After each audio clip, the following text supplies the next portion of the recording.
ကျေးဇူးတော်ရှင်ဧကမဟာကမ္မထာနာစရိယဗဒ္ဒနာတံဝရမုံနယ်ဆရာတော်ဘုရားကြီး29ရက်5လ2005ခုနှစ်ည9 နာရီတွင်ဟောကြားဆုံးမတော်မူအပ်သောခန္ဓာဉာဏ်ရောက်ဒိဋ္ဌိဖြုတ်ပရိစ္ဆသမုပ္ပါတရားတော်အမှတ်12အနန္တအနန္တ၅ပါးကိုအာယုံပြု၍ညီညာဖြတ်ကြောကြ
ဘုရားယရဏတရားယရဏတန်ခါယရဏမိဘဆရာသမားတို့အား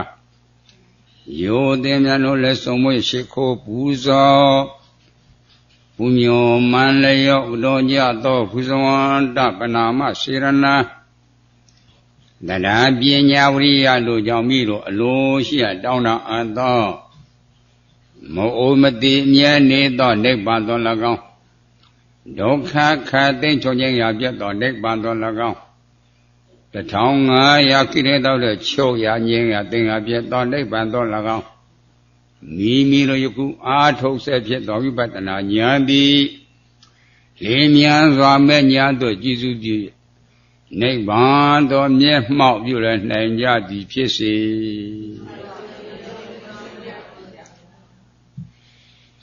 မူလနှစ်ပြန်တစ်ခေါက်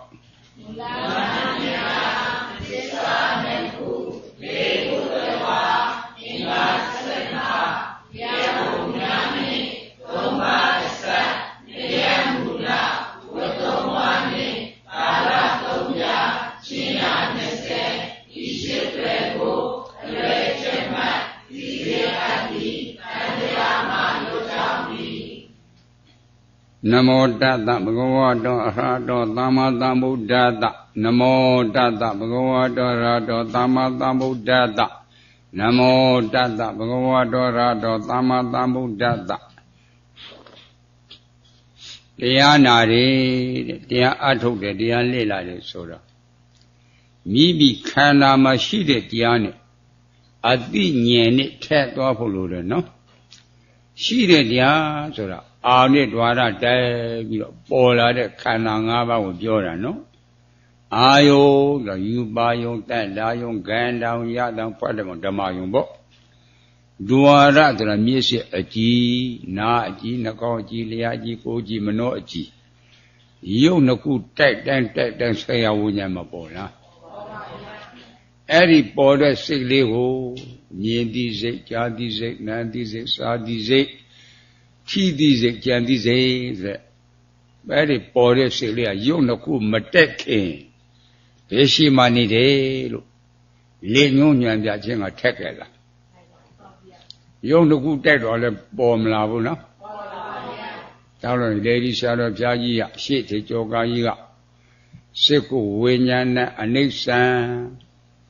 သောတဝိညာဏအနိစ္စံကာဏဝိညာဏအနိစ္စံဇေဝဝိညာဏအနိစ္စံကာယဝိညာဏအနိစ္စံမနောဝိညာဏအနိစ္စံမြင်ပြီးရင်ပြည့်ကြားပြီးရင်ပြည့်နားပြီးရင်ပြည့်စားပြီးရင်ပြည့်ကြည့်ပြီးရင်ပြည့်သိပြီးရင်ပြည့်တဲ့ဘယ်တော့မှမကြဘူးနော်အဲ့ဒါကိုသိဖို့လို့လားတကားတို့ရဲ့အသက်ရှိတယ်လက်ပြရှိတယ်လူရှိတယ်နက်ရှိတယ်စိတ်ရှိတယ်လို့ယူကြရ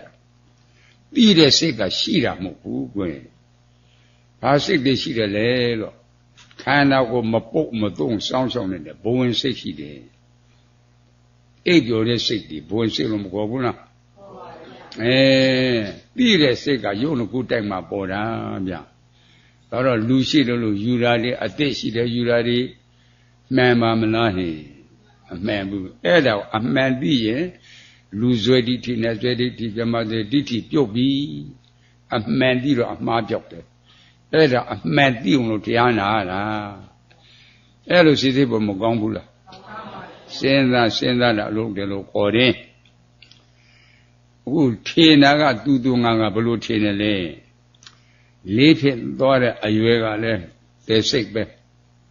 ကြောင်းထားတဲ့အရွယ်လည်းသေစိတ်ပဲကြောင်းမှထွက်ပြန်တော့လည်းသေစိတ်လူယူကြီးဖားဖြစ်လည်းသေစိတ်အိမ်ဆောင်ရသားကြလည်းသေစိတ်အခုအသက်ကြီးလည်းသေစိတ်အဲ့ဒါစိတ်လို့မယူကြဘူးလားစဉ်းစားနော်အဲ့ဒါငယ်တုန်းကစိတ်အခုစိတ်တူမတူစိတ်ဖို့မလိုဘူးလားအဲ့ဒါ3နှစ်4နှစ်အရွယ်လေးကအမျိုးသမီးပဲဖြစ်ဖြစ်အမျိုးသားလေးပဲဖြစ်ဖြစ်ကဲနင်းတို့ဝတ်တဲ့အင်ကြီးပစိုးတပေလှဲမယ်အသေးဝတ်ပေးမယ်ချွတ်ကြရှော်မယ်ဖွဲ့မယ်လို့အချွတ်ခဲလို့မချွတ်ဘူးလား2နှစ်3နှစ်အရွယ်လေးလေအခုအသက်40 50ချွတ်ကြတယ်ဆိုချွတ်ရဲမလားဘာဖြစ်လဲရှစ်တယ်ကဲဟောလုံးကစိတ်ဟုတ်ကလားအဲ့ဒါလိုလေစဉ်းစားအောင်ကွယ်သူတို့ဆိုဟောတော့ကစိတ်မဟုတ်ဘူးပေါ့စဉ်းစားနော်ကဲတခါပြင်ပြီးတော့လျှာတစ်ခုနဲ့ပတ်သက်ပြီးတော့မှထညစ်စားကြည့်လိုက်ဘယ်လိုတွေ့မလဲ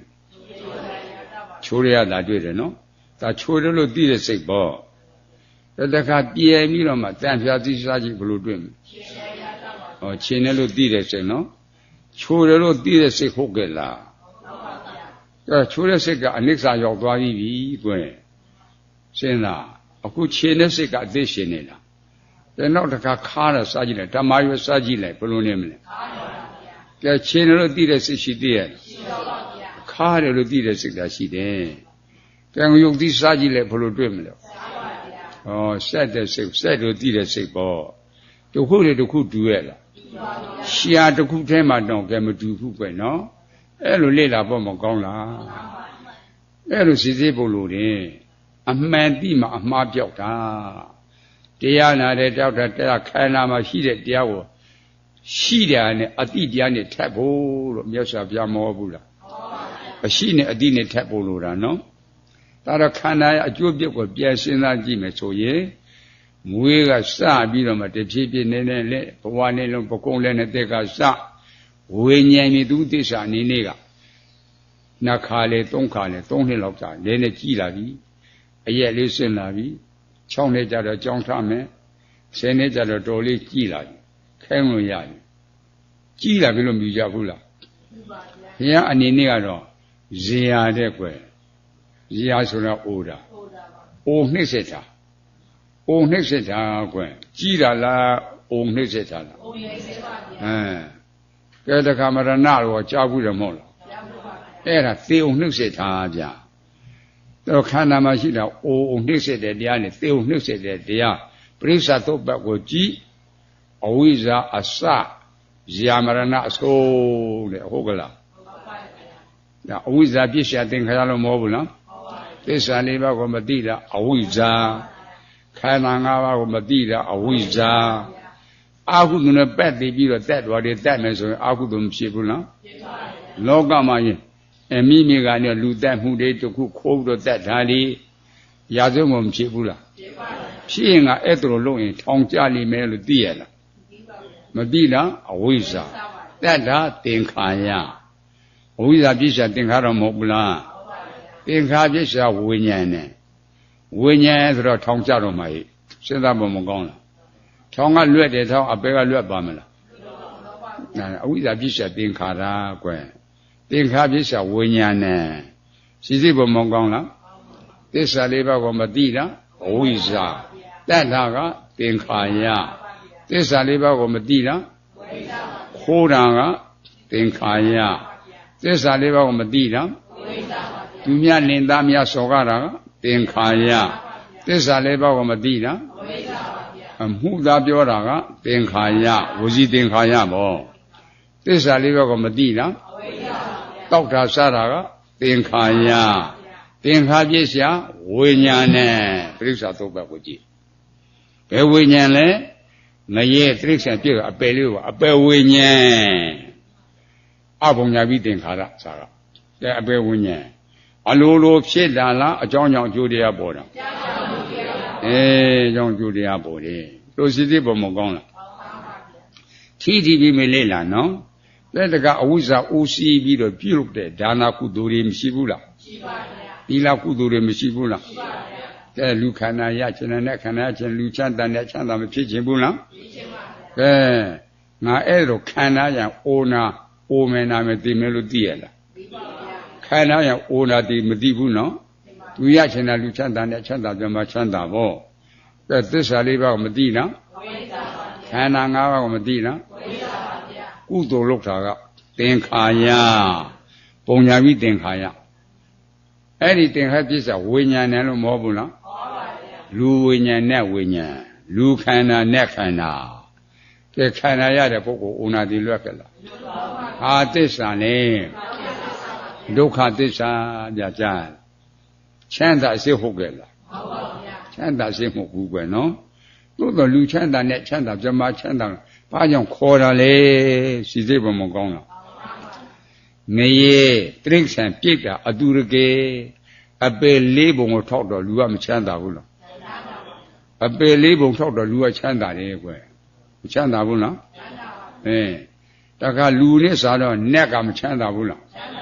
နက်ဒီတောင်သူလို့လို့မရှိရလားရှိဘူးကွယ်ထားလားနဲ့ဩဇာစားနေတာနဲ့ကြတော့ပြမကမချမ်းသာဘူးလားချမ်းသာတယ်အဲ့ဒါလိုစာနာပြီးတော့လူချမ်းသာနဲ့ချမ်းသာပြမချမ်းသာလို့ပြောရတယ်ခန္ဓာရတဲ့ပုဂ္ဂိုလ်ခုတွေ့အိုနာတိလွတ်ကြလားအာသစ္စာလေဒုက္ခသစ္စာအဲ့ဒါကြောင့်မလို့ရှေ့ဆရာတော်သမတော်တွေကလူပြည်နဲ့ပြည်ဗြဟ္မာပြည်ကိုယာယီအိမ်တဲ့ယာယီဆိုတော့မမြဲဘူးခဏလေးပြည့်လွယ်တာမြဲရလားမြဲပါဗျာလူသေးတဲ့ကယာယီတွေမရေးဘူးလားရေးတယ်ကဲတုတ်တန်ကိုမထုတ်ခင်တော့ကြည့်လို့ကောင်းတယ်တုတ်တန်ထုတ်တော့ကကြည့်လို့စုပ်ပြတ်ကုန်လို့တာကွယ်ဘလောက်ကမခံဘူးနော်ခဲလားဟဲ့ဒါကြောင့်လူပြည်နဲ့ပြည်ဗြဟ္မာပြည်ယာယီအိမ်တဲ့ညာကြလားအနှစ်သာရမရှိဘူးခဏလေးပြည့်စည်သွားတယ်ကဲဗြဟ္မာပြည်တဝင်းဝစီကျဲတချို့လို့ကြားဘူးလားကဲဗြဟ္မာခန္ဓာကျဗြဟ္မာရဲ့တစ်တန်းရှိတော့ဝိဖြစ်တာတွေကကြားဘူးတယ်လားအကြနာရတာကွာနာဘူးလားလင်းလားကြည့်ကြည့်ပြီးမယ်စဉ်းစားကြဥရိဒီဝေမိဖျားတော်ဟာပြန်စဉ်းစားဟောဒါနအရာမှတော်တော်လေးရှာရင်ရှာကုသိုလ်လုပ်တဲ့ပုဂ္ဂိုလ်တွေတနေ့တနေ့တေဆုံးသွားတဲ့အခါမှာမောဟစိတ်နဲ့ဝิญဉ်ချုပ်လို့အပယ်လေးရောမှာနွားချီတူပုံမှကြီးသွားဖြစ်တယ်မိဖျားမနဲ့နာလားဟဲ့အကြနာရတာကွာကြားရလားနွားချီတူပုံမှကြီးဖြစ်တယ်တေခါတိတိမကြုံစိတ်မချဘူးစိတ်ချပါမလားဒါတော့တေခါတိတိပြုတ်ကိုအရေးကြီးတယ်ခန္ဓာအကျိုးပြည့်ကိုသိဖို့အရေးကြီးတယ်လောကကြီးမှာအကျဉ်းလင်းများ ခဏရန်တွေ့ယုံကိုခဏရောက်လေမြကွာအောင်အပြစ်ကမပြောနှိမ်ပြန်ပေါင်းစီလို့ခချတော်တယ်ယုံကအပြစ်ကိုပြနေမှကွဲစီအဲ့ဒါခန္ဓာအပြစ်ကိုသိဖို့အခုလဲတရားနာတာခန္ဓာအပြစ်ကိုသိအောင်လို့အပြစ်ရှာရတာကိုယ်အပြစ်ကိုမရှာဖဲတော့သူများလင်းချင်းထိုးရှာတာပဲလုံးမလားဟမ်စဉ်းစားဖို့မကောင်းလားမကြားသူကြားဘူးထမှန်တဲ့အရှင်ဇနဂါပိဝန္တဘခုတ်ကူစာတိလိုက်မှာနေတော့ကဆွမ်းခန္ဓာကြီးသူရေးတဲ့စောက်ထဲမှာတွေ့ဖူးတာပြောရတာဆွမ်းကဝါလောက်အောင်အပိုးဆိုင်စသိမရဘူးအင်းကတော့ဗလာနဲ့ထိအဲ့လိုစဉ်းစားတယ်ဆင်ញက်ခဲလေးနဲ့ကြည့်ရတာငါဒါနနေခဲ့တာကိုတဲ့ဒါနနေခဲ့တယ်တဲ့ကဲသူများကအပြစ်ပြောတာပါသေးရလားကိုယ့်အဖြစ်ကိုမြင်တော့တာကွယ်ခုတရားနာတော့ကိုယ့်အဖြစ်ကိုမြင်ဖို့လို့တာစဉ်းစားဖို့မကောင်းလားကိုယ့်အဖြစ်ကိုရှားရတာကိုယ်ဒါနနေခဲ့တာပညာဖြစ်ကတော့1ရလဲ2ရလဲကြားရတာခဲတော်ဆရာတော်ဘုရားကြီးဒါနဘိကနေတယ်ဒါခရင်ခဲနေကြည့်ကြတာကဲသူများကအပြည့်ဆိုကြလို့သိရလားအဲ့ဒါကိုကိုယ့်အဖြစ်ကိုရှာဖို့လို့တာစဉ်းစားတပါးသောပုဂ္ဂိုလ်ကတပိတ်ထဲမှာအပြည့်အဖုံးဘောကလည်းအပြည့်တစ်ဖက်ကလေးဆွဲလာခဲ့သေးတာငါလူစပူမှရှိရလောက်ကွလို့ကြွတယ်လာတော့တာလေဟောဒါနအောင်ခဲ့တာတဲ့ကြားလားအဲ့ဒါလိုစီမကောင်းလားကဲအဲ့လိုလေ့လာဖို့လိုတယ်နော်တရားပြောက်တော့ကိုမရှာတရားတွေ့တယ်မဟုတ်ဘူးနော်အမှန်သိတာအမှန်ဖာတယ်လေခန္ဓာရတဲ့ပုဂ္ဂိုလ်ချမ်းသာတဲ့တရားလားရှင်းတဲ့တရားလားအဲ့ဒါရှင်းရတာသိအောင်လို့တရားနာတာဗျသိပဲလို့မဟုတ်ဘူးလားရှင်းတာမသိပဲနိုင်ပါမလားသမုဒယဟောက်ကကြားလားသမုဒယရှင်းတာသိတော့မဲ့ကတော့မဟုတ်ဘူးလားအဲ့ဒါလူတွေ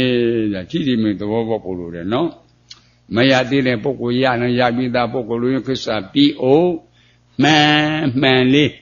ခန္ဓာဖွဲ့မျက်စိဘောက်ကစမနောဒရတိခန္ဓာဖွဲ့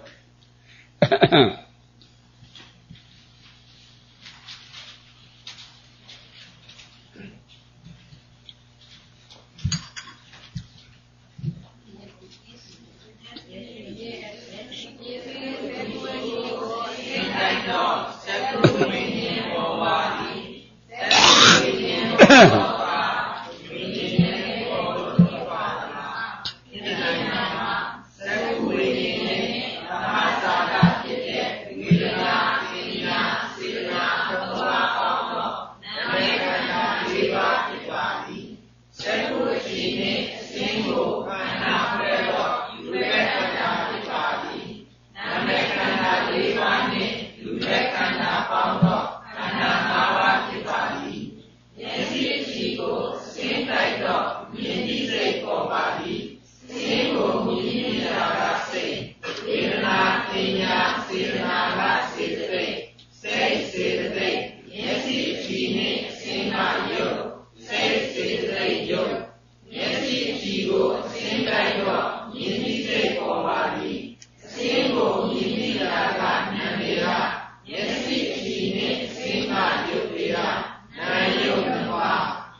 6 တွာရခန္ဓာဖွဲ့ကြည့်တော့လူအစားစားနဲ့အစားစားဇမအစားစားတိရစ္ဆာန်အစားစားပြိတ္တာအတူရကေအစားစားတွေ့ရလားခန္ဓာ၅ပါးတွေ့တယ်ခန္ဓာ၅ပါးပါဗျာလူနဲ့ဇမတက်တော့မတွေ့တာရှိလို့လားမရှိလို့လားမရှိလို့ပါဗျာမရှိရင်လူဆွဲနဲ့ဆွဲဇမဆွဲကြလို့သိတယ်နော်မလို့ပါဗျာတွေ့တဲ့တရားကလူနဲ့ဇမလားခန္ဓာ၅ပါးဒီခန္ဓာ၅ပါးဖယ်ပုံဖယ်နည်းရှိတာလဲစိစိတ်ပုံမကောင်းလားမှန်ပါဗျာယူပက်ခန္ဓာဖယ်သဘောရှိတယ်လဲဖောက်ပြန်ပြည့်စည်တဲ့သောသဘောအစုဖြစ်ပြမှုဝရဏိခန္ဓာဖယ်သဘောရှိတယ်လဲတင်ညစ်ခန္ဓာဖယ်သဘောရှိတယ်လဲသင်္ခါရခန္ဓာဖယ်သဘောရှိတယ်လဲဝိညာဉ်နဲ့ခန္ဓာဖက်သဘောရှိတယ်နော်ဤခန္ဓာ၅ပါးကမြင်ပြီးရင်ပြည့်ကြားပြီးရင်ပြည့်နားပြီးရင်ပြည့်စားပြီးရင်ပြည့်ထိပြီးရင်ပြည့်သိပြီးရင်ပြည့်ဆိုတော့ခန္ဓာ၅ပါးတွေ့တာလားမရှိတာတွေ့မရှိရင်ဘယ်လိုဆွဲမှာလူနဲ့ဇမတတ်တော်ကအစကတည်းကမရှိချောက်ဆွဲရလို့သိရနော်ရှိရဆိုတဲ့ခန္ဓာကလည်းဖြစ်ပြီးတော့မပြည့်လားအစွဲခံရလားဟဲ့ပရောဇန်တဲ့ဂါတိတိပြုတ်ပြီးကြွကြားရလားအဲ့လိုစိတ်ပုံမကောင်းလားခန္ဓာဖွဲ့ခန္ဓာပဲကိုယ်ထေနာကလူနဲ့ဇမတွေ့ရကခန္ဓာ၅ပါးတွေ့တာနဲ့ကိုယ်ထေနာနဲ့ပိုင်းခြားဖို့မလိုလားမလိုပါဗျာကြောင့်ခန္ဓာ၅ပါးကပရမတ်လူကပြင်းညက်ခန္ဓာ၅ပါးကပရမတ်နတ်ကပြင်းညက်ခန္ဓာ၅ပါးကပရမတ်မြမကပြင်းညက်ခန္ဓာ၅ပါးကပရမတ်မိန်းမယောက်ျားကပြင်းညက်မရှိပြင်းညက်ကလူနဲ့ဇမသက်လို့ရှိပရမတ်ကခန္ဓာ၅ပါးခန္ဓာ၅ပါးလူလို့ဘလို့ကသမုတ်ခေါ်ခြင်းလို့ခေါ်ခန္ဓာ၅ပါးကလူဖြစ်ကြလားဖြစ်ပါဗျာပြောင်းရဲ့လားနဲ့လို့ခေါ်ကနဲ့ဖြစ်ကြလားဖြစ်ပါဗျာခေါ်ခြင်းလို့ခေါ်ဖြစ်ကြလားရဲ့ဖြစ်ပါဗျာအဲသူ့ကိုပရမတ်လို့ခေါ်တယ်နော်အဲ့ဒီပရမတ်ကိုပြင်းရက်ကဖုံးတာဗျာနိဗ္ဗာန်ကိုပရမတ်ကဖုံးတာဗျာ အဖုံးကြီးရှိသမျှတော့အမှန်တည်းမြင်ဖို့လွယ်ပါမလားအဲ့ဒါအဖုံးတွေဖွင့်ဖို့လိုတယ်ဟင်းဟိုတိုးမှချစ်ထားတယ်အဖုံးကလုံပိတ်ထားတယ်ဘာတွေရှိတယ်လို့သိနေပါမလားသိပါဗျာအဖုံးဖွင့်ကြည့်မသိနိုင်ဘူးလားသိပါဗျာဒါကြောင့်နိဗ္ဗာန်ကိုပရမတ်ကဖုံးတယ်ပရမတ်ကိုပြည့်ညက်ကဖုံးတယ်အဲ့လိုသာအဖုံးတွေဖွင့်ဖို့ဘယ်လိုဖွင့်မလဲဟုတ်ကြလက်တွေ့မြစ်တွေအရှိနဲ့အတိနဲ့ထပ်သွားဖို့လိုတယ်နော်ဘယ်လိုဖွင့်မလဲဒီတော့ဒါကြောင့်အာတုတဝါပုထုဇနောတဲ့အကြအမြင်မရှိတော့မရုပ်တတ်ကြတာပေါ့ကွာနော်တုတဝါအရိယာတဝကောတုတအကြနေရှိမှဖွင့်နေမှာကဲစဉ်းစားကြအခုတရားနာလူတွေလို့မပြောရဘူးလားလူလို့မထင်ဘူးလားရှိတယ်လို့မယူဘူးလားဘုရားပြတဲ့ဝိဇ္ဇာဆိုတဲ့မြင့်မှန်ကိုတက်ကြည့်ကလူကိုမြင်တာလားအရှင်းကိုမြင်တာအရှင်းကိုမြင်တာသာမှန်ပြီးကွယ်လူလားအရှင်းလားအရှင်းနော်အရှင်းကပရမတ်လူကပြင်းညံအရှင်းကပရမတ်မင်းမယောက်ျားကပြင်းညံကိုအရှင်းကပရမတ်ဘာကြောင့်ပရမတ်ကိုခေါ်လဲဘလို့ဘသမုတ်လူလို့သမုတ်ချင်းသမုတ်အရှင်းကလူဖြစ်ခဲ့တယ်မင်းမယောက်ျားသမုံညာတဲ့အရှင်းကမင်းမယောက်ျားဖြစ်တယ်လားသားလို့သမုံညာသားဖြစ်တယ်လားမပြောင်းဘူးနော်အရှင်းမဲ့တွေ့တယ်ဒါမြင်အမြင်ခံတဲ့မြင်သိစိတ်နဲ့စိစိတ်ပုံမကောင်းလားမြင်သိစိတ်ကဇေဝဝစိတ်ကိုဝิญဉာဏ်ကနံတရားမရလားမျက်စိအကြည့်နဲ့အရှင်းကယုတ်တရားမရလားနည်းနှစ်ပါးဖြစ်ရတဲ့တော့ခန္ဓာ၅ပါးချုံးနေနိုင်နေရောလူလားနဲ့နေရောနဲ့လားနဲ့နေရောမြမလားနဲ့နေရောမြောင်းပဲတွေ့တယ်နော်တဲ့တခါလူထင်းလို့တေးချာချာပွေပြီးတော့နဲကြည့်တယ်လူတွေ့မလားအနံ့တွေ့လားအနံ့မေးတွေ့မယ်နော်တဲ့အနံ့ကိုလည်းလူဆိုရင်အနံ့ဟုတွေ့လူလို့ခေါ်ရမှာပေါ့သူတို့ကဖြစ်ပါမလားအနံ့မေးနံတိစိတ်ကဂာနဝิญဉ္ဇဉ်နံတရားမရလားနာကြီးနဲ့အနံ့ကယုတ်တရားမရလားနန်းတပါလူလားနဲ့နေရောနန်းယုတ်ကပရမတ်ကွယ်လူကပြင်းညံအဲ့လိုစိတ်ပေါ်မကောင်းလားထီးထီးပြီးမလေ့လာကြကဲလူထင်းလို့ဆံပြားကချီပြားရောကြိုက်စမ်းကြည့်မာတာမတွေ့လားပြော့တာမတွေ့လားမာတာပထဝီပြော့တာပထဝီပေါ့လူလားပထဝီတက်နဲ့လားပထဝီတက်မြမလားပထဝီတက်ဟောရှင်းသားအဲ့ဒါမာတာပြော့တာနော်မာတယ်ပြော့တယ်တိတာသူငါလားကာယဘူးသူကနံတရားမရလားမာတာပြော့တာကယုတ်တရားမရလားနံနှစ်ပါးလူလားနဲ့နေရောနဲ့လားနဲ့နေရောမြမလားနဲ့နေရောနံယုတ်ကပရမတ်လူကပြင်းညက်နံယုတ်ကပရမတ်နက်ကပြင်းညက်နံယုတ်ကပရမတ်မြမကပြင်းညက်ဒါသမုတ်တာနှုတ်ဖြားမှာနော်အဲ့လိုစိတ်ပေါ်မကောင်းလားတွေ့တဲ့တရားနဲ့သိတာနဲ့ထပ်သွားဖို့လိုတယ်လို့မဟုတ်ဘူးလားအဲ့ဒါစဉ်းစားဆေးပြီးတော့ကြည်အဲ့ဒီမာတယ်ပြော့တယ်ဆိုတော့စိတ်ကတော့ကဖောက်ပြဲပြီးတော့ပြည့်မသွားဘူးလားသိပြီးတော့မပြည့်ဘူးလားဒါအပြည့်ကိုသိဖို့လိုတယ်နော်စဉ်းစားဖို့မကောင်းလားကဲနေဥတွေ့တာလားမရှိတာတွေ့မရှိတာအနိစ္စတိရာမေကလို့မဟုတ်ဘူးလားမရှိတာအနိစ္စတိရာမေက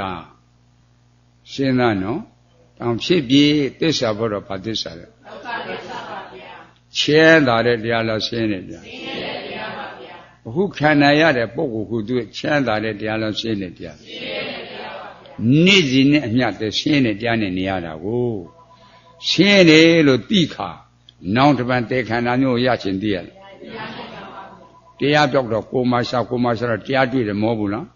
ကဲတွေ့နေတာမှန်ဘူးလားကဲဘလောက်များမှန်လဲရှင်းတဲ့တရားနဲ့မှန်နေတာ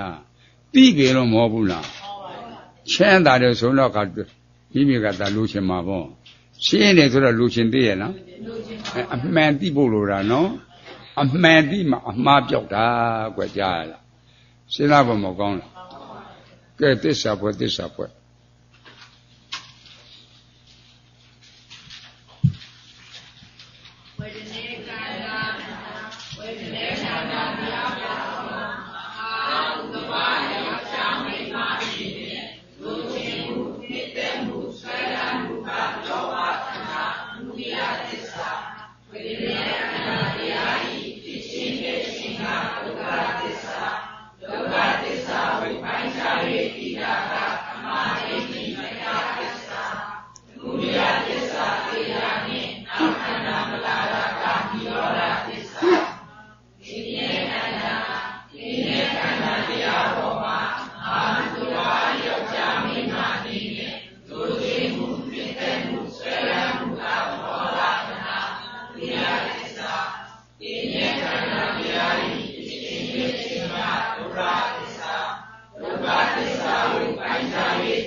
သစ္စာ၄ပါးသိမှသောတာပန်သစ္စာ၄ပါးသိမှသရဂံသစ္စာ၄ပါးသိမှအနာဂံသစ္စာ၄ပါးသိမှယဟန္တာနော်သစ္စာ၄ပါးကိုမသိသောတာပန်ဖြစ်ပါမယ်သောတာပန်ဖြစ်ဘုရားယဟန္တာဖြစ်ပါမယ်သောတာပန်ကစရတယ်ကြားရင်သစ္စာ၄ပါးကိုမသိတာခန္ဓာ၅ပါးကိုမသိတာခန္ဓာ၅ပါးတပါးပါးပေါ်မှာလူနဲ့တည်းမှာတက်သွားနှလုံးသွင်းမှားတာနှလုံးသွင်းမှားတော့လိုချင်တာမလို့လေမရရမနေဘူးလို့စွဲလန်းတာအဝိဇ္ဇာတဏှာဥပါဒဤ၃ခုသစ္စာဖွဲ့တော့ပါသစ္စာလူလားသမုဒယသစ္စာနဲ့လားသမုဒယသစ္စာမြမာလားသမုဒယသစ္စာသားတွေသမီးတွေလားသမုဒယသစ္စာသမုဒယသစ္စာတော့အမှန်တိတာသူငါလားမေကသစ္စာမေကသစ္စာကတိတာဝယ်နော်အဲ့လိုစိတ်သိပေါ်မကောင်းလားထီးတိပဲမလေ့လာကြဒါမေကသစ္စာလို့တယ်နော်ဒါသမုဒယအကြောင်းရှိသမျှအကျိုးခန္ဓာမရဘူးလားရပါဗျာခန္ဓာရတဲ့ပုဂ္ဂိုလ်ကိုယ်တို့အိုနာတိလွတ်ကြလားအာသစ္စာလေသမုဒယဒုက္ခလို့မောဘူးလားထင်တာကလူချမ်းသာနဲ့ချမ်းသာဇမချမ်းသာတွေ့တာကဒုက္ခတွေ့တာနဲ့ထင်တာနဲ့ပိုင်းခြားဖို့မလို့လားအဲ့ဒါတိရဏပညာခွဲတွေ့တာကအနိစ္စဒုက္ခအနတ္တထင်တာကလူချမ်းသာနဲ့ချမ်းသာဇမချမ်းသာတွေ့တာကအမှန်မရဘူးလားအမှန်သိရအမှားမပြောက်လားသိပဲလို့မောဘူးလားအဲ့လိုသိသွားတာနောင်တပံသေခန္ဓာမျိုးရချင်သေးရဲ့လက်ရှိခန္ဓာမတွေ့တာဘူးနော်နောင်ခန္ဓာတောင်းတာအောင်မလားအဲ့ဒီအသိဉာဏ်ရတဲ့ပုဂ္ဂိုလ်ဖဲရဘဝသွားနေတဲ့တိုင်တဲ့လေအဲ့ပြီးလုတ်တတ်တယ်တရက်တော်သွားတဲ့ကအဲ့လုတ်တတ်တယ်လူကရှားတယ်အဲ့တဲ့ ဘယ်လိုတွေလဲလို့ရှေးကတရားသမားကြီးအဲ့ဒါဘုန်းကြီးရှေ့တယ်ဘုန်းကြီးအဲ့တဲ့ရေးနှီးလို့လဲသွားတာသူရောက်တဲ့အခါမှာတရားသမားကြီးထမင်းပြင်ကျွေးတာစားချင်ကိုရောက်သွားတာကိုခရမ်းတီးအာလူဒီပြင်အညီညောက်ကတစ်ခွက်တော့ပါတယ်တဲ့နဲ့ပဲဟင်းချီတက်လို့အဲ့ဒါဘုန်းကြီးစားပြီးရင်အင်းရှင်ကစားတော့အိတ်ရှင်စားတဲ့အခါပဲဟင်းကစားကလုံးဝမကြဘူးစားမပါဘူးအဲ့ဒါအင်းရှင်ကအဘရဲ့စားမိလို့မခက်မိတာနေ့ကစားမပါကတော့ဘယ်ကြောင့်မပြောတာလဲစားမတောင်းတာလဲမြင်တော့တာကြားလားငါကဧည့်သည်ဆိုတာအင်းရှင်ကြွေးတာစားလားတဲ့စားနဲ့ကစားမပါဘူးဆိုရင်ဧည့်ကျတဲ့ကြားလားဧည့်ကျတဲ့ကွယ်ဖက်နဲ့ဧည့်လို့တတ်ပါမလားဟဲ့လို့တတ်ပါဘူးလို့တတ်ဘူးဧည့်ကျဒီနှားမှာပါဧည့်သည်လို့တတ်ဧည့်သည်ဆိုတာအင်းရှင်ကြွေးတာစားရတာတဲ့ဗျာဘာလို့လဲကြလို့ဆိုဧည့်ကျတဲ့ဗျာဖို့တိုင်တဲ့စကားကွာမတိုင်ဘူးလားအတူယူဖို့မကောင်းလားအတူယူဖို့ကောင်းတယ်နောက်သေခါလေးဆက်ဆက်မှာ50လောက်သုတကြားဘူးတယ်ပြင်းပြင်းထန်ထန်ခံရတာអော်နေတာအလိုလေးဗျာနာလာကြီးရဲ့ဗျကဲလာကြီးရဲ့ဗျအလိုလေးဗျអော်နေတာတပည့်တွေကအလှည့်ကြစောင့်နေတာဘာဘယ်ကနှိပ်ပေးရမလဲဘယ်လိုလုပ်ပေးရမလဲဟဲ့ဒါနေဟဲ့သူကလည်းသူអော်နေတာလေကဲဒါနေတယ်သူကလည်းသူអော်နေတာလေကဲကိုယ်သာနာစိတ်မနာသေးလို့ဟောမဟောမြတ်စွာဘုရားမဟောဘူးလားမဟုတ်ဆရာတော်ဘုရားကြီးကိုယ်သာစိတ်မနာသေးလို့မဟောဘူးလားကိုယ်နာနေတော့ပဲကြည့်ဘာခံရတာငါလားဝေဒနာဝေဒနာဗျာအဲ့ဒါဝေဒနာသိဖို့လိုတာကိုယ်သာတော့စိတ်မနာစီနေကဲဒေါသစိတ်ဖြစ်သေးရလားအဲ့တဲ့စိတ်နဲ့ဝิญဉ်ချုပ်ဖို့လိုတာဗျာကဲလွယ်မနေဘူးလားဟဲ့ဟောနှိပ်ပေးရမယ်ဖလို့လည်းအသာနေဟဲ့သူကလည်းသူអော်နေတာတဲ့ကဲငါပါသေးရလားဟောတာငါလားဝေဒနာအခုအဲ့လိုမသိတော့ဘုန်းကြီးတော့ကျမ်းတော်မှာတရားတော်ဦးစင်းကြီးရှိတယ်ရွှေညောင်ကဦးစင်းကြီးအဲ့ဒါနဲ့အသားရပြဆေးတော့ကတေးနေတာနာអော်တာဦးစင်းကြီးဝေဒနာနဲ့ငါနဲ့မရောစင်းနဲ့နော်မရောစင်းနဲ့မရဘူးကွာမရဘူးတဲ့မရဘူးတဲ့ဝေဒနာကတော့ပြောတော့ငါအဝယ်မရှုပ်နေတာဗျာစဉ်းစားဖို့မကောင်းလားစဉ်းစားအဲ့လိုသူ့ကိုပိုက်ချဖို့မလိုဘူးလားကဲဒါစာမဖြစ်တာလားခန္ဓာကပြလားအဲ့ဒါသိဖို့လိုတာကွယ်လူတွေကရှောင်သွားတရားကပြနေတာအေးဟိလာခဲ့ပတ်တာရှိပါလို့ပါဠိတော်ကမဟောဘူးလားလူတွေကရှောင်နေတာကြောင်းလေဒီဆန်ဆိုအင်မတန်ကြီးသူနဲ့လေဒီဆန်တို့ဖျားကြပရမက်ကိုနေ့စဉ်မြင်လျက်မတွေ့ကြပရမက်ကိုနေ့စဉ်မြင်လျက်မတွေ့ကြနေ့စဉ်တွေ့လျက်မသိကြတဲ့ဗျာကဲတွေ့နေတာကွယ်မသိကြဘူးကြားရလားငါဝင်ရှုံနေတာဒိဋ္ဌိငါအဲ့လိုစိတ်သိပုံမကောင်းလားဒါကြောင့်ခန္ဓာဖွဲ့ခန္ဓာဖွဲ့ဆိုဒိဋ္ဌိငါပြုံဖွဲ့ရလားသစ္စာဖွဲ့ဆိုတာသမုဒယသစ္စာသိအောင်လို့ဖွဲ့ရတာသမုဒယသစ္စာကိုသစ္စာဖွဲ့တော့ကခန္ဓာ၅ပါးတပါးပါးပေါ်မှာနှလုံးသွင်းမှာမှားလားမှားလို့သမုဒယဖြစ်တာပေါ့သမုဒယအကြောင်းရှိအကျိုးခန္ဓာမရလားခန္ဓာရတဲ့ပုဂ္ဂိုလ်အိုနာသေးလွက်ကြလားဟာသစ္စာလေသမုဒယဒုက္ခတ1ကသမုဒယ2ကဒုက္ခ3ကသမုဒယ4ကဒုက္ခကုတကမတို့ဘုန်းကြီးတို့လာတဲ့လမ်းသစ္စာ2ပါးသစ္စာ4ပါးမပါဘူးဘုန်းကြီးတို့2ပါးနဲ့လာခဲ့တာကြားလားကိုယ်ကိုဝင်ပြည့်မနေနဲ့4ပါးကြည့်မှသောတာပန်ဖြစ်မှာခု2ပါးနဲ့လာခဲ့တာကြည့်အခွင့်ကသေချာပြတာ4ပါးပါရလားပါဘူးဒါတော့မင်းတို့ကဝေနာနဲ့တဏှာတစ်ဆက်ဆိုလို့ကြားကမပါဘူးဟောဝင်နေတော့ကိလေသာဝင်နေပြီချွေးဖို့မလို့ကြားကဝင်ရမှာမေကသစ္စာဝင်ရမှာတဲ့ခုပြောနေတာကြည့်လေဟောကဆမပါဘူးတဲ့ကြားမခန့်ပြီးတဲ့ကိုတဲ့တဲ့မှညှို့ဘူးလားညှို့တယ်တဲ့တဲ့ရောက်ခါပေါ်တာငယ်တာဒီခွဲလို့ရတယ်ရှားဖျားနေတင်ညာအမဲ့မှားနေတာကွာကြားရလားတင်ညာအမဲ့မှားနေတာတင်ညာဥပ္ပန္နာသစဉ်းစားဖို့မကောင်းလားထိတိမျိုးအဲ့ဒါလေးလေ့လာဖို့လိုတယ်အဲ့တော့ကိုယ်လေ့လာကြည့်သမင်းစားကြည့်ဟင်းကိုတစ်ခါမခိုက်နဲ့တမဲကိုဒါတော့စားကြည့်တဲ့ခါကျတော့ မဲ့ကနေတမှုရနဲ့စစ်တဲ့ကမှစစ်တယ်ဘလို့တဲ့မှစားမပါစားတော့ရှိတယ်ကွာစားခတ်မိနေတာကဲတဏှာမတောင်းဘူးလားဟောကအတိတရားတဲ့သတိပညာညိုတာညိုလိုက်စမ်းပါတဲ့တဲ့မင်းခဲတာငါလို့ခဲတာကဘာနဲ့ညာကြာလှပြီငရဲလေဖင်တစ်ခါရောက်ဘူးလို့မသိဘူးကြားလားတဲ့ခါတော့မင်းအလိုငါမလိုက်နိုင်ဘူးညိုတာညိုလိုက်တို့လေးလာဖို့မကောင်းဘူးလားအဲ့ဒါလိုလာမှာကွယ်အခုလိုတဏှာကျွမ်းဖြစ်နေတာဒါကြောင့်လေးစားတဏှာပူတဲ့အယူတွေလို့ဟောတာမကြားရင်ဘူးလားဥလာသိဟောပါလေငါကြားရလားကဲတဏှာကျွမ်းနေလို့နေရတာစဉ်းစားဖို့မကောင်းလားဘဝမြင့်မြင့်နဲ့တဏှာကျွမ်းနေစဉ်းစားအဲ့လိုလေးလာဖို့မကောင်းဘူးလားကဲတဏှာသွားယူရှိသမှာကွယ်ခြားဖလောက်ပါတဲ့ဖို့မရှိဘူးဟင်းကအဖို့တိုင်နဲ့ဝေရတာမင်းသာ90တန်လောက်ကြနေတာခြားဖလောက်ကမကြယူရှိအခင်းရဘူးလားတဲ့တဲ့နာမျိုးမြင့်လုံငါမလဲနိုင်ဘူးအဲ့လိုလို့မှာစဉ်းစားဖို့မကောင်းလားအလေးကျင့်လို့ခါရတယ်ကွကြားရလေးမှလာတာအလေးကျင့်မလို့ရဘူးလားအဲ့ဒါလွေးချစ်တယ်ကွအဲ့လိုစီစိတ်ဖို့မကောင်းဘူးလားပြီးမှပဲနေတာတရားနာဆိုတာတရားဆိုတာမှန်တာဟောတာ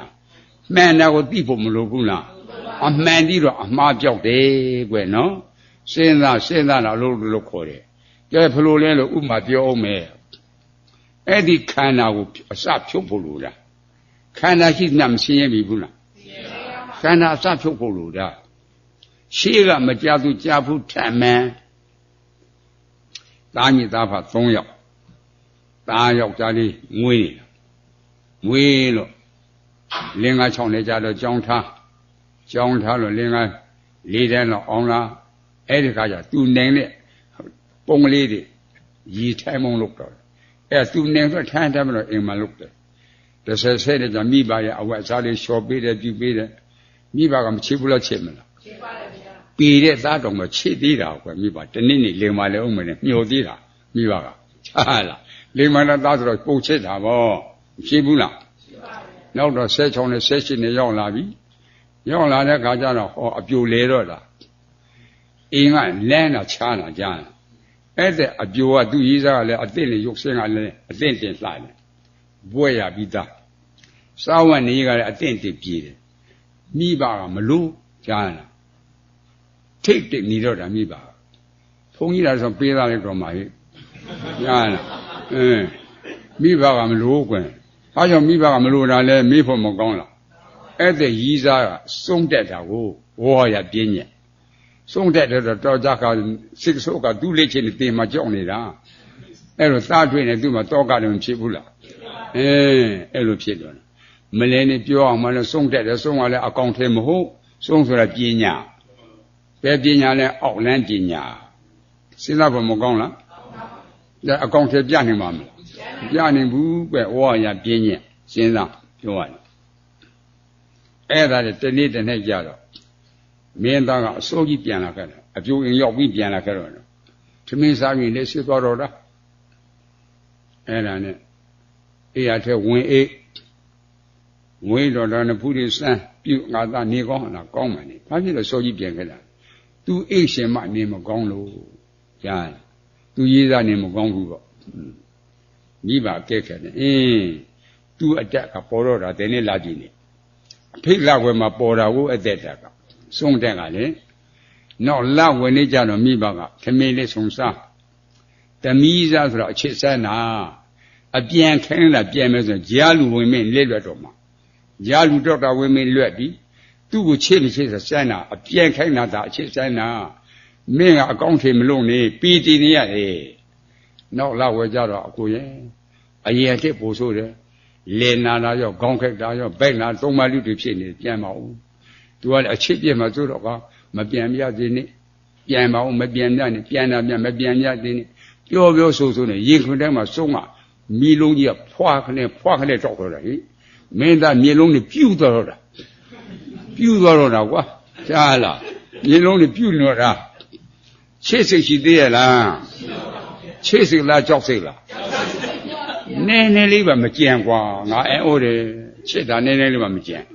ဟင်းနေဘာလို့စားတယ်ဟိုးမှကြည့်ဟင်းကုန်ကြတော့မှအနံလေးဖာလို့တော့ကြံသိတာကြအိုးထဲမှာကြားလားအခုချစ်တဲ့ဆက်ကြံဖို့မကြံတော့ကွာစဉ်းစားဖို့မကောင်းလား七岁了教岁了教岁အဲ့ဒါနဲ့ဆုံးတော့ကပြေးပြီးတော့မှပြောင်းတော့အနာဘတန်လာဘပြောတော့10 နာရီထိုးခါမှအိမ်ကိုပြန်ခဲ့တော့တယ်ပြန်လို့အိမ်မှာအိမ်နောက်နဲ့ညခမင်းစားပြီးရင်မင်းသားအလည်းမသွားဘူးအိရတဲ့ဝင်းတော့တာအိရတဲ့ဝင်းတော့တာဝင်တော့မိဘကသွားစမ်းနဲ့ဖူးစမ်းနဲ့ခြေလေးတစ်စမ်းနဲ့နေကောင်းလားကောင်းပါလေဘာဖြစ်လို့မသွားတာလဲမိတဲ့ခါမိဘတော့မပြောမဖြစ်ပြောတော့တာဟောကနှုတ်ပိတ်တာသူ့တက်ကိုဘလို့မပြောဘူးလို့ကြားသူတို့ကဒီသူ့ပေါ်မှာရင်ခွင်ထဲမှာဆုံးထောက်တာပြောတော့တာသူတို့မလုံးနေညိုးလိမ့်မယ်သွားအောင်ကိုပေါင်းစစ်ခွာသွားအောင်အသွားမခင်ရဘူးလားစားရတော့စားကြည့်မစားနေဆေးလုံးစားကြလို့ပြောဆေးစားတယ်လို့ပြောဟောရောက်တော့သူစားဖို့ဖွယ်ရလို့ခါပေါ့ဆေးစားခဲ့တယ်မစားရဘူးဆေးစားခဲ့တယ်ကွာစဉ်းစားဖို့မကောင်းလားစားရလားစားရဘူးမိဘခံလို့သွားတာတလန်းချစ်တလန်းဆက်ချစ်စိတ်လားကြောက်စိတ်လားကြောက်စိတ်ကွယ်ကဲအပြစ်ကိုမြင်တော့ကချစ်တဲ့စိတ်တွေရှိသေးရလားအပြစ်ကိုမြင်ပြီနော်အခုလည်းခန္ဓာတရားလေးလာတာသေအပြစ်မျိုးကိုမြင်ဖို့လိုတာသေခန္ဓာအပြစ်ကိုသိဖို့မလိုဘူးလားအပြစ်မသိတဲ့ခန္ဓာကခွဲလို့ခွာလို့ရပါမလားခန္ဓာအပြစ်သိဖို့လိုတယ်ဘုန်းဆရာတော်ဘုရားကြီးဘုန်းတော်အဲ့ဒီခန္ဓာ၅ပါးကိုသူတက်ယောက်ျားလို့ဘုန်းဆရာတော်ဘုရားကြီးမဟုတ်ဘူးလားဟုတ်ပါဗျာအဲ့ဒီခန္ဓာတက်လို့တည်ခဲ့တာဘဝအပေါင်းမီတွေ့နေဘူးကြားယူဘက်ခန္ဓာတက်လို့တည်ခဲ့တာခေလန်အောက်လျှောဆိုတာကြားဘူးပဲလားရှိမမီဘူးကြားဝမ်းလျှောလို့တည်တာလေအဲ့ဒါယူဘက်ခန္ဓာတက်လို့တည်တာကွာစဉ်းစားဖို့မကောင်းလားယူဘက်ခန္ဓာတက်လို့တည်တာကြောက်စရာမကောင်းဘူးလားကဲညဆောင်းခါကြတော့အေးတဲ့ခါမှာအညစ်ကြေးကစွန့်ခြင်းနဲ့အင်္ဂါကိုပို့မပို့အေးရထဲမှာစွန့်မယ်မလို့ဘာနဲ့ကွပို့ပြရစီကြားလားပို့ရတာအေးရထဲမှာစွန့်ပါလေပို့ရင်ပို့မပို့အေးရထဲစွန့်ပါလေမင်းငါ့ကိုသမင်းကောင်းအောင်ကြွေးမကြွေးငါတေးပြမယ်တေးပြမှာတဲ့ဒါကြွေးရတာမလုပ်တဲ့ကြွေးရတာမကြွေးရဘူးလားကဲကြွေးမကြွေးငါတေးပြမှာမကြွေးပဲတမတေးဘူးလားတေးမှာကြွေးမကြွေးငါတေးပြမှာတဲ့အကယူပခန္ဓာစဉ်းစားဖို့မကောင်းလားအဲ့လိုလေ့လာဖို့လိုတယ်ကွယ်ကဲဝေဒနေခန္ဓာဟိစက်လေးတည့်လို့စားကုန်တဲ့ခါကျတော့ကောင်းပြီးတော့မှအခါတိုင်းတည်းပိုးလို့စားတာတွေမရှိဘူးလားအခါတိုင်းပိုးစားတော့ကဟောရေတော့တော့ဥတွေပြဲတော့တေးသွားတော့စုစကပုံနာကတိတ်တယ်မခံလားကြားဘူးရဲ့လားအဲ့ဒါဝေဒနေခန္ဓာတတ်တာဗျဝေဒနေခန္ဓာတတ်တာဟိုအဲ့ဒါမိတ်ဆွေလို့အောင်းမိနေနေရန်သူတွေစဉ်းစားဖို့မကောင်းလားကဲအဲ့ဒါဝေဒနေခန္ဓာဥပြည့်လို့တည်တာမထင်ရှားဘူးလားထင်ရှားပါဗျာမိတ်ဆွေလားရန်သူလားရန်သူကွယ်ဖျားဟောတာကဲသိညက်ခန္ဓာရှိထုံးမလို့တည်တာကကြားဖို့လားဟဲ့ဒါရှိထုံးမတာသိညက်ခန္ဓာတတ်တာဗျာအဲ့လိုစိတ်သိဖို့မကောင်းလားအဲ့လိုတည်ခဲပေါင်းမရည်တွေ့နေတော့ဘူးနော်အဲ့လိုစိတ်သိဖို့မကောင်းဘူးလားကဲသင်္ခါရခန္ဓာအစားမတော်တော့တစံအသွားမတော့တလန်းလို့မဟုတ်ဘူးလားအဲ့လိုစားပြီးတော့မှားလို့သေတာတွေကမရှိဘူးလားရှိတယ်ကြားလားစဉ်းစားဖို့မကောင်းလားဒါသင်္ခါရကတော့သေတာတွေဝိညာဉ်နဲ့ခန္ဓာတတ်တာကရှိသေးတယ်ကွာသမီးစား10တန်းလုံးကရိုးလေးချစ်ကြတာဘွဲ့ရပြီးခါမင်္ဂလာလေးထပ်ဖို့ဂတိကဝက်ပြီလားဘွဲ့ရပြီးခါလေ10တန်းလုံးကချစ်တာကိုဘွဲ့ရပြီးခါဘွဲ့ကရည်ရတဲ့ခါကြတော့ကမင်းမလေးဖက်ကမိဘတွေကယောက်ျားလေးကိုမလို့ယောက်ျားလေးဖက်ကမိဘလည်းမင်းကလေးကိုမလို့မပေးချင်သူတို့မြောက်ကအလွန်ချစ်တာသူတွေမှမနေရရင်အရှိတ်တော့လို့သိမယ်အဲ့လိုအရှိတ်တော့သေးတာလည်းနင်းတို့ကြားဘူးရလားဝိညာဉ်နဲ့ခန္ဓာတတ်တာစဉ်းစားနော်ဝိညာဉ်နဲ့ခန္ဓာတတ်တာငါမင်းတို့ငါဘာထင်လဲကျိုးဆွဲချလို့သိမယ်အဲ့သူတို့သေတာတွေကကြားဘူးရလားရေထဲခုံဆင်းမယ်ရေထဲခုံဆင်းလို့သေတာတွေကြားဘူးရလားဝိညာဉ်နဲ့ခန္ဓာတတ်တာကဲအခုယဉ်သူနဲ့နေရတာမလားခွဲခန္ဓာ၅ပါးမိတ်ဆွေလားယဉ်သူလားယဉ်သူဟေးကြားရလားယဉ်သူနဲ့သိရလားခွဲစဉ်းစားတော့အဲ့လိုနဲ့ကဘာနဲ့အမြခန္ဓာရလို့သေတာတွေမရေတွေ့နိုင်ဘူးရေတွေ့နိုင်မှာမလားခန္ဓာကလွဲ့မှမိုးအိုရမနာရမသိရနိဗ္ဗာန်လို့မဟုတ်ဘူးလား အဲ့ဒီခန္ဓာလွတ်ဖို့လိုတာဗျအဲ့ဒါထိတိမိမိသဘောပေါက်ဖို့လိုတယ်နော်ပြီးမှပင်နေတာတဲ့လက်ဆိုကြယူပက်ခန္ဓာဟောက်ပြန်တာပမာရေမြုပ်လို့ရေမြုပ်ပုံပြုဖြစ်ပြည့်ရှုရမှုမင်းနဲ့ဖို့ကဲယူပက်ခန္ဓာရေမြုပ်ခြင်းနဲ့တူတယ်လို့မြတ်စွာဘုရားမောဘူးလားချောင်းထဲမှာမြစ်ထဲမှာရှိတဲ့ရေမြုပ်ကြီးလေကဲဘလောက်ပါကြီးကြီးလင်းနဲ့ကန်စမ်းကြည့်လင်းညိုးနဲ့လင်းမှာပဲထိသွားမယ်ခုခံရဲ့လားအနှစ်သာရရှိရဲ့လားရေမြုပ်ကတော့မြင်မယ်ဆိုသူ့ဘုံမှာตายရနှစ်တဲ့တဏှာလာအောင်မလားဒေါသတွေကလာအောင်မလားချစ်ချစ်မုန်းချင်းမလွယ်လားအဲ့တော့ရေမြုပ်ကအတိတ်ပဲသိဖို့လိုတယ်ကြားစီစိဖို့မကောင်းလားထိထိပြမလင့်လားနော်ကဲလက်တွင်မြစ်တွင်အားဖြင့်အမျိုးသမီးလေးဖြစ်ဖြစ်အမျိုးသားလေးဖြစ်ဖြစ်မွေးပြီးရင်3ရက်လောက်မှတည်သွားမယ်ရာသီဥတုကပူပြင်းတဲ့အခါမှာထားလိုက်ကိုယ်ကောင်းနဲ့ကြွရောင်ပြီးတော့မှအကုန်လုံးအေးဖြစ်ပြီးတော့ပြည့်မသွားဘူးနော်နူးနူးလေးနော်အယိုးတွေကြံမှာမလားအကုန်လုံးအေးဖြစ်တာအဲ့တဲ့ကလေးကဖဲကလာလဲဆိုပြန်ရှင်းတာရေမြုပ်ကြီးကရေကဖြစ်တဲ့ရေမြုပ်ပြည့်တော့ကရေပဲပြန်မဖြစ်လားအဲ့လိုစီစိတ်ပေါ်မကောင်းလားဒါကလရေကြီးလို့မပြောကြဘူးလားစဉ်းစားအောင်ဒါရေမြုပ်ကဖြစ်တဲ့ခန္ဓာဟာပြည့်တော့ရေပဲပြန်ဖြစ်ပါဘောအဲ့တော့အတိတ်ပဲသိဖို့မလို့နော်အဲ့ဒီအမြင်မျိုးတော့မြင်မယ်ဆိုตายရကြနှစ်သက်ကြတွေ့တာကြလူသိရတာအဲ့ဒါတော့ကိုယ်ကွန်းရှင်းရှင်းလင်းလင်းယူပက်ခန္ဓာရေမြုပ်နဲ့တူတယ်လို့သိဖို့လိုတယ်ဝေဒနိခန္ဓာခံစားတာပမာရေပွေ့လို့ရေပွေ့ပုံပြုဖြစ်ပြည့်ရှုရမှုမင်းနဲ့ဖို့ဝေဒနိခန္ဓာရေပွေ့နဲ့တူတယ်လို့မောမလားသမင်းချစ်တဲ့အခါမှာပို့လို့စူပွေ့တဲ့အခါငွေဖလားလေးနဲ့တူတဲ့စီဖောင်းလေးနဲ့မပေါ်ဘူးလားပေါ်လဲပေါက်ကွဲသွားလဲပေါ်လဲပေါက်ကွဲသွားလဲအစားထိုးလိုက်ပြက်သွားလဲအစားထိုးလိုက်ပြက်သွားလဲအနှစ်သာရရှိရလားရှိပါဗျာတောင်ရေပွေ့ပမာဏလို့မောဘူးလားအဲ့လိုသိဖို့မလို့လားဒါတင်ညိခန္ဓာတန်နှစ်ပမာဏလို့မောဘူးလားတန်နှစ်ပမာဏရှေ့ထစ်ယောဂကြီးကတာသမင်းပေါက်မုတ်ဆိုရံကိုကြည့်ရောက်ပြီးတော့ပုံရှိုးရတယ်နော်ပုံရှိုးတဲ့ကရေစားတော့ဆာလောင်မွက်တဲ့ကရေရှာထွက်မလာဘူးလားကံပါဘောရက်ကြီးတော့ကအောက်မှာရေပြင်းကြီးမြင်ရတာပေါ့သားပြန်ပေါက်ရေတော့ကိုဆင်းမသွားဘူးလားအောက်ကိုရောက်တဲ့ကရေတွေ့ရလားတောင်ပြင်ကြီးပေါ့မော့ကြည့်တော့ကရှေ့မှာနော်တပြက်လောက်မှတွားကြည့်တပြက်လောက်ရောက်တဲ့ကရေတွေ့လားတောင်ပြင်ကြီးလားအဲ့လိုဆက်စစ်ပြီးတော့လက်သွားကြည့်တာသားကြောင့်ရေငဲ့ပြီးတော့မတည်ကြလားဟဲ့ရေတော့လို့တည်ရတာလားငဲ့လို့တည်တာလား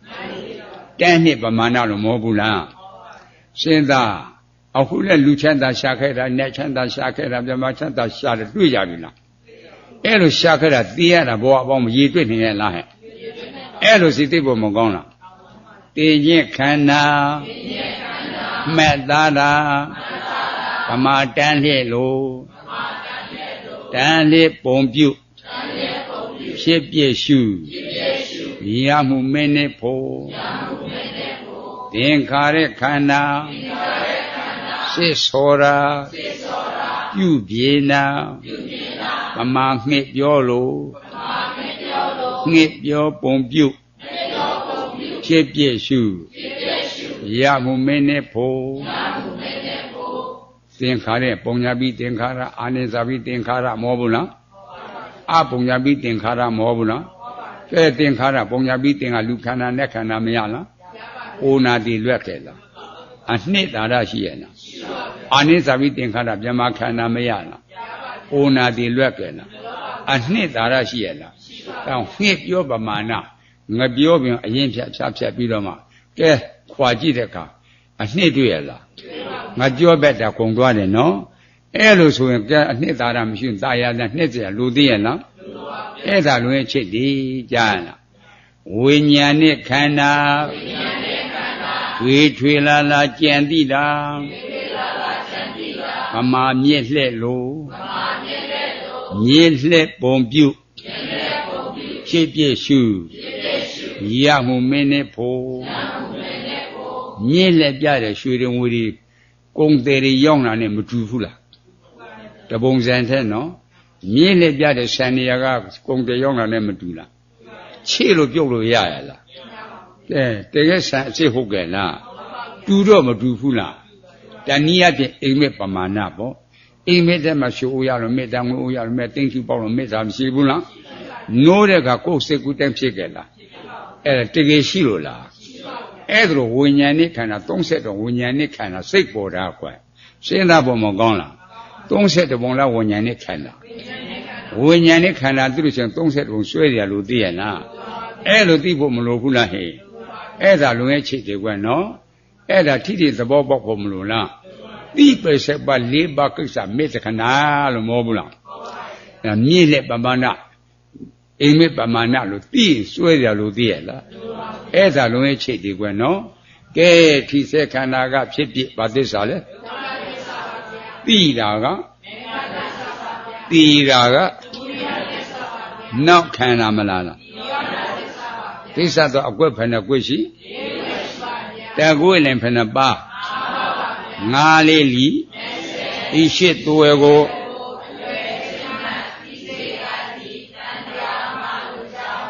ဒီမာယဓမ္မာနုဓမ္မပရိပတ္တိယဤလောကုတ္တရာတရားဘုပ္ပအားလျော်သောကျင့်ဝတ်ပฏิပတ်ဖြင့်ဗုဒ္ဓံမြတ်စွာဘုရားကိုဥစေမိဒုက္ခသစ္စာသိတဲ့ဉာဏ်ဖြင့်ဥဇောပါ၏အရှင်ဘုရားဣမယဓမ္မာနုဓမ္မပရိပတ္တိယဤလောကုတ္တရာတရားဥပအားလျော်သောကျင့်ဝတ်ပฏิပတ်ဖြင့်ဓမ္မံတရားတော်မြတ်ကိုဥစေမိဒုက္ခသစ္စာသိတဲ့ဉာဏ်ဖြင့်ဥဇောပါ၏အရှင်ဘုရားဣမယဓမ္မာနုဓမ္မပရိပတ္တိယဤလောကုတ္တရာတရားဥပအားလျော်သောကျင့်ဝတ်ပฏิပတ်ဖြင့်တန်ခမ်းတန်ဃာတော်အရှင်မြတ်ကိုဥစေမိဒုက္ခသစ္စာသိတဲ့ဉာဏ်ဖြင့်ပူဇော်ပါ၏အရှင်ဘုရားဤကဲ့သို့ပြုလိုအပ်သောဒါနကုသိုလ်သီလကုသိုလ်ဘာဝနာကုသိုလ်အဋိဌံကုသိုလ်ပါရမီကုသိုလ်ဝိပဿနာ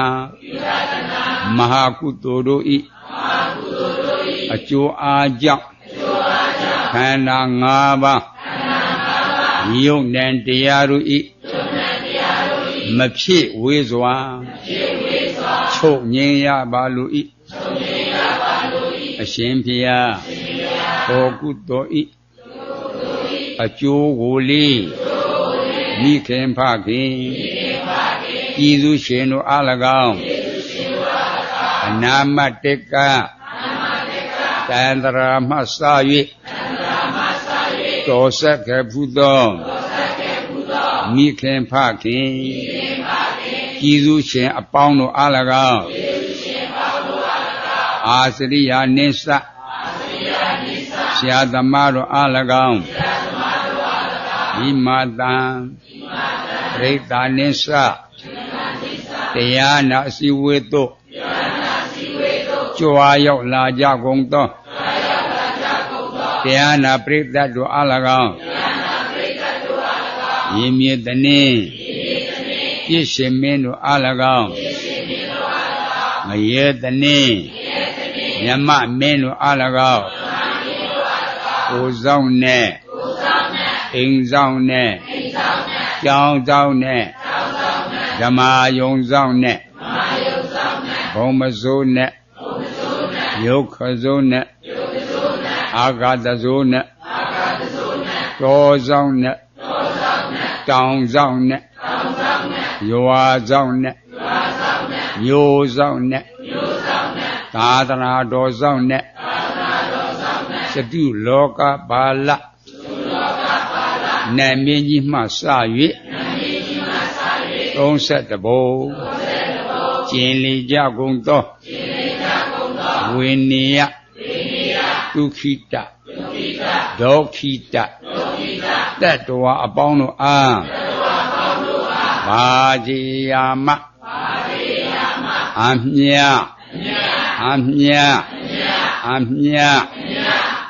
အမြပေဝေပါကုန်၏အမြရကြသည်ဖြစ်၍ကိုယ်စိတ်နှဖျားကျမ်းမာချမ်းသာလောအင်္ဆန္ဒသလုံးတော်ဒီဤဝကြပြီလေဘုရားကောင်းတရားကျိုးစားဝါမြအာထုနိုင်လွယ်ကြသည်ဖြစ်စေမြတ်ဤတော်မူကြပါကုန်သော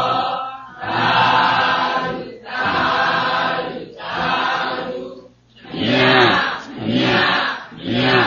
ဤတော်